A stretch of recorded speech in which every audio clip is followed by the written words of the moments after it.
Alrighty, folks. Back down in Key Largo, Florida, because I couldn't get enough of the diving.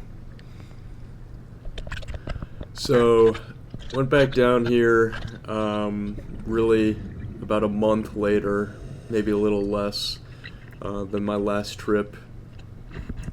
So, wanted to do things a little differently, and through some research, I came across the spiny lobster hunting. And we did this over New Year's, so this is actually New Year's Day, and it was extremely crowded in Key Largo over New Year's, but the temperatures really weren't too much different than a month prior when I was here.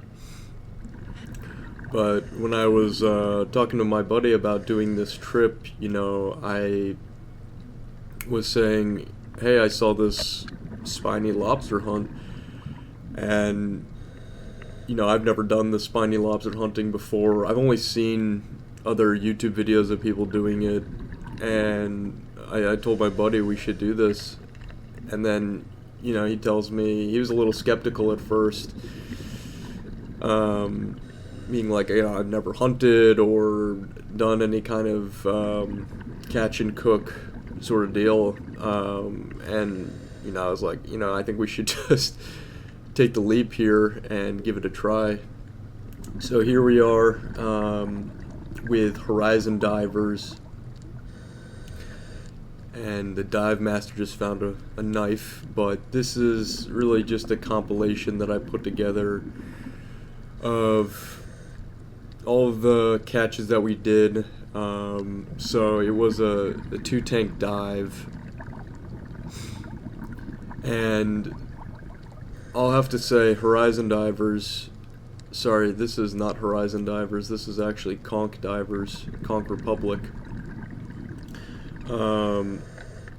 We dove again with Horizon Divers, and that was from the first scuba video that was on my channel.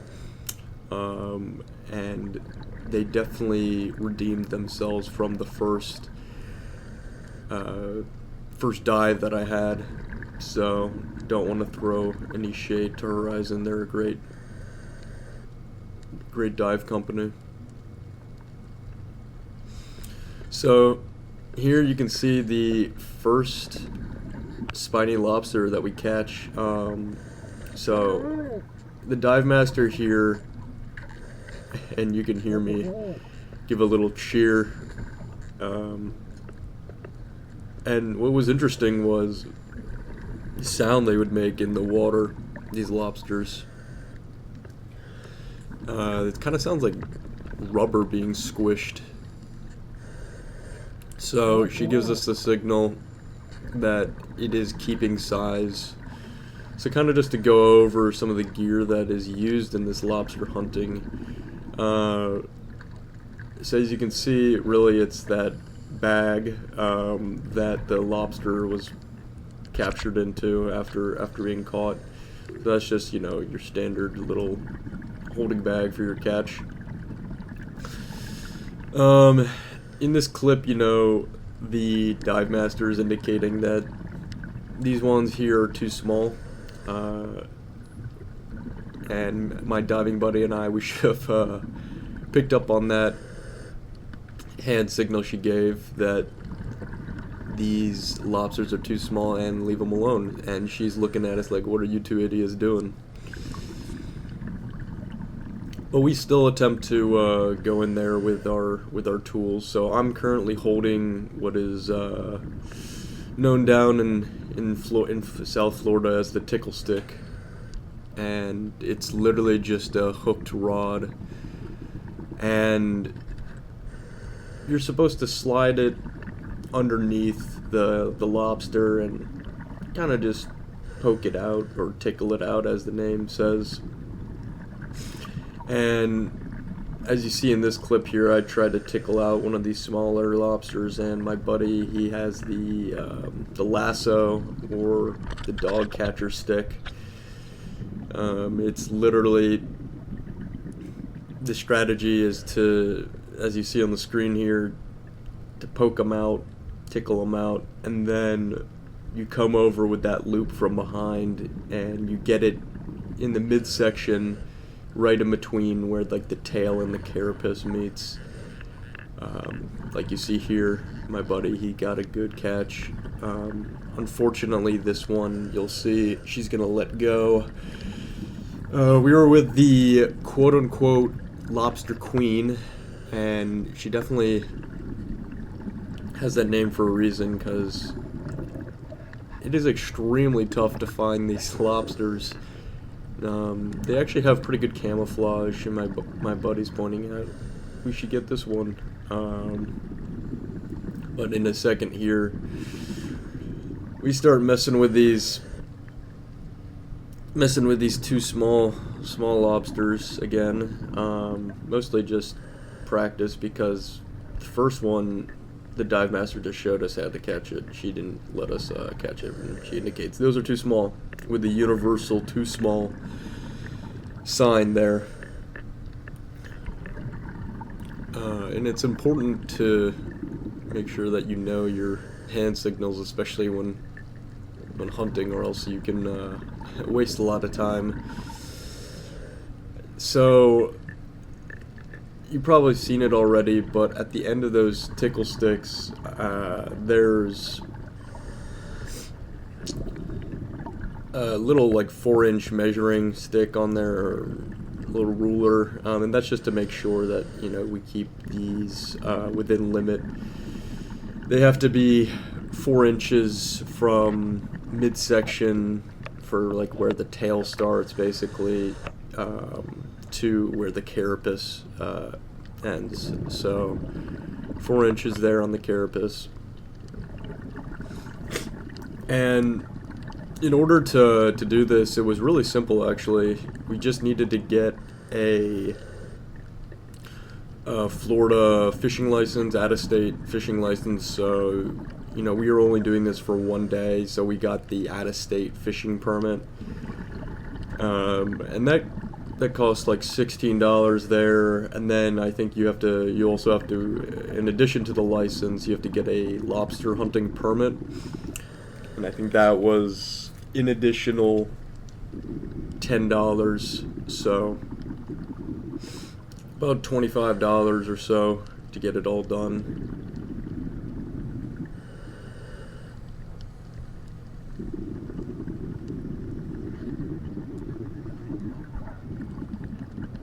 Oh, there we go, we got a little slow-mo action of a spiny coming through.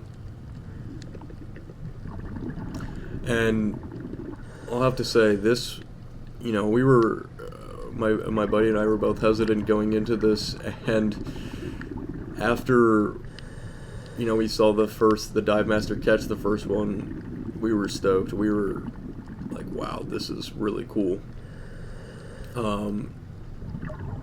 Mostly because we did not think we could catch these lobsters with these tools that we had. We thought we would need nets and they would be a lot quicker, but they're surprisingly very stupid creatures, for lack of better words there. They, as you see from this clip here, you can just drag the loop or the lasso right behind them and they really don't react at all. I say that, but I just missed this one. I believe this was the first one I was trying to getting my first catch here. So this lasso, you know, operates pretty simply. It's a pretty simple operation for it. You just pull the back end, and it's attached to this little back end knob, pulls the slack out of the loop and just closes that loop up, and then it locks out. Then there's a little switch on it that allows you to release it, so that the person who's helping you or yourself can get the lobster out into your catch bag. Now, we were working in teams of two, and the dive master was smart for doing this, since we were both beginners or first timers. She gave us either the tickle stick or the lasso to use, and that was good because doing new things and adding too many moving parts can lead to trouble. So it was good to keep it simple for us and just use one tool at a time and work in a team.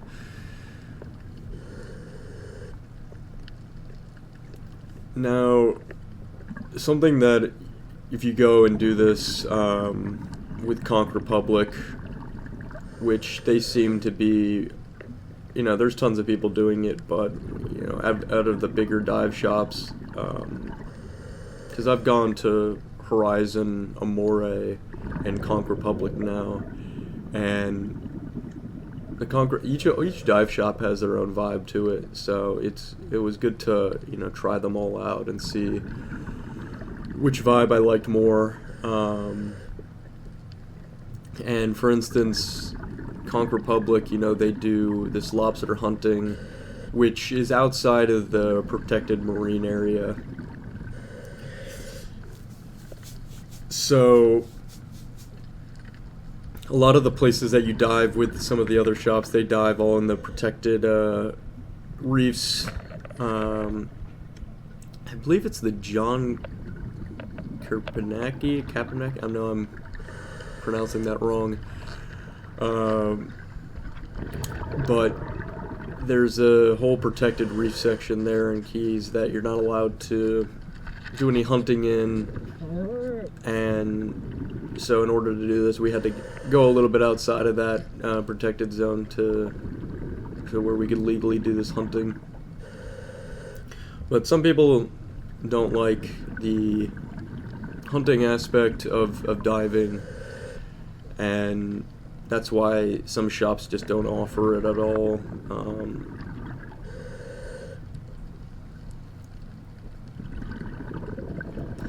But this was the same price as any other dive, really. Maybe a little bit more expensive. I think we had to pay a hair bit extra for renting the lobster gear itself. So this is a little bit more expensive than your normal dive, but I think it's totally worth it. This was the first dive of the New Year's trip that we did. And I have to say it is a great way to start your trip off is with a lobster hunt. We were able to get fed from it, so and I think that's really the best part of this lobster hunting is actually eating. You get to keep what you catch, and it was kind of funny. The dive master, she was great. She was checking our air constantly, showing us how to, showing us the ropes really, and then, allowing us to take over. So she was a great teacher. Made all these dives feel really comfortable. These are shallow water dives, no more than 30 feet. So it's easy diving. Visibility seemed a little better on these dives than when I was down here last month, or early in the month, I should say. It's probably about 30 to 40 feet of visibility. Maybe a little colder. Water temperatures were about 72.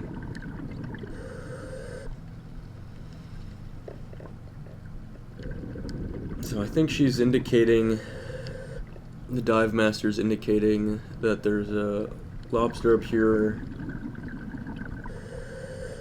So my buddy goes in with a tickle stick there. I have the lasso, and besides just the hunting aspect and practicing those skills, And bam. Once you catch your first one or two of these, it really becomes automatic in catching them.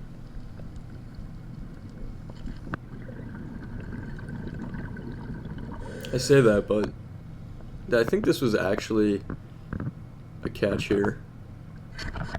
And bam. There we go. So get that one.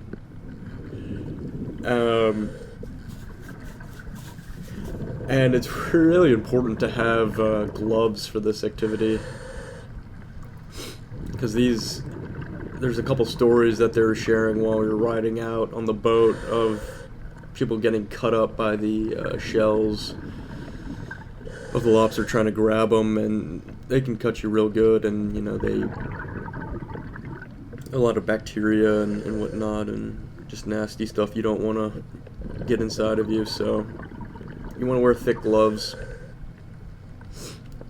And I think the dive master just indicated that that's a keeper that I caught there, so that's awesome.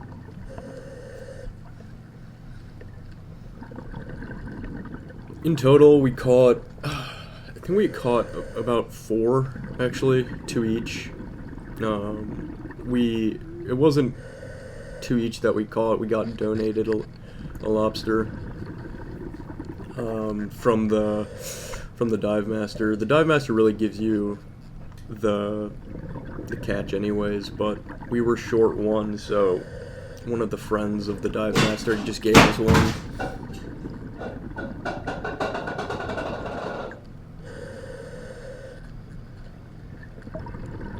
Too small. And that one gets to live another day.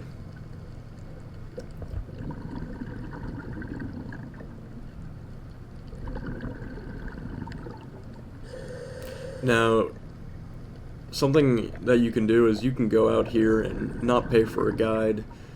Guides, you know, are an extra $25, I believe. Then you have to tip as well, so it ends up being a little bit more expensive, but when you do it between 2 people or more, it's fairly reasonable. And really, we had no option. We had to go with a guide. So that was really the end of the first tank dive. So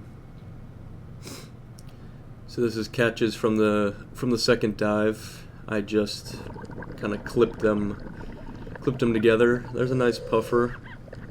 Amazing how large their eyes are relative to their body.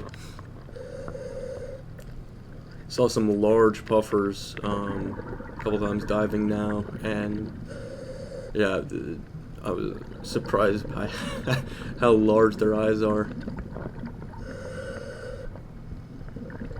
So you can have a guide or you don't, and there was a father-daughter duo that, you know, they were experienced divers, you know, are experienced divers, and they didn't need a guide, so they just went out on their own, and they caught 4 lobsters as well, same as us. However,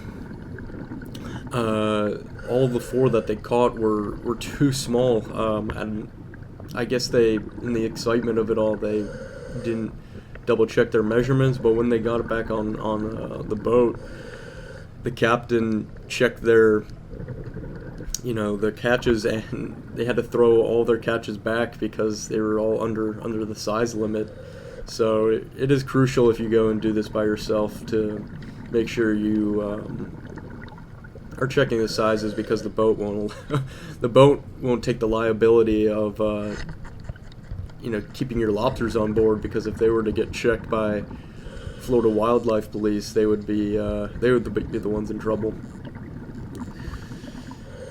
So that's a good size one right there that I caught. I think that one was actually one of the bigger ones out of the day. She gives me the okay, good size, so I'm excited about that. Yeah, that one is one of the bigger ones of the session.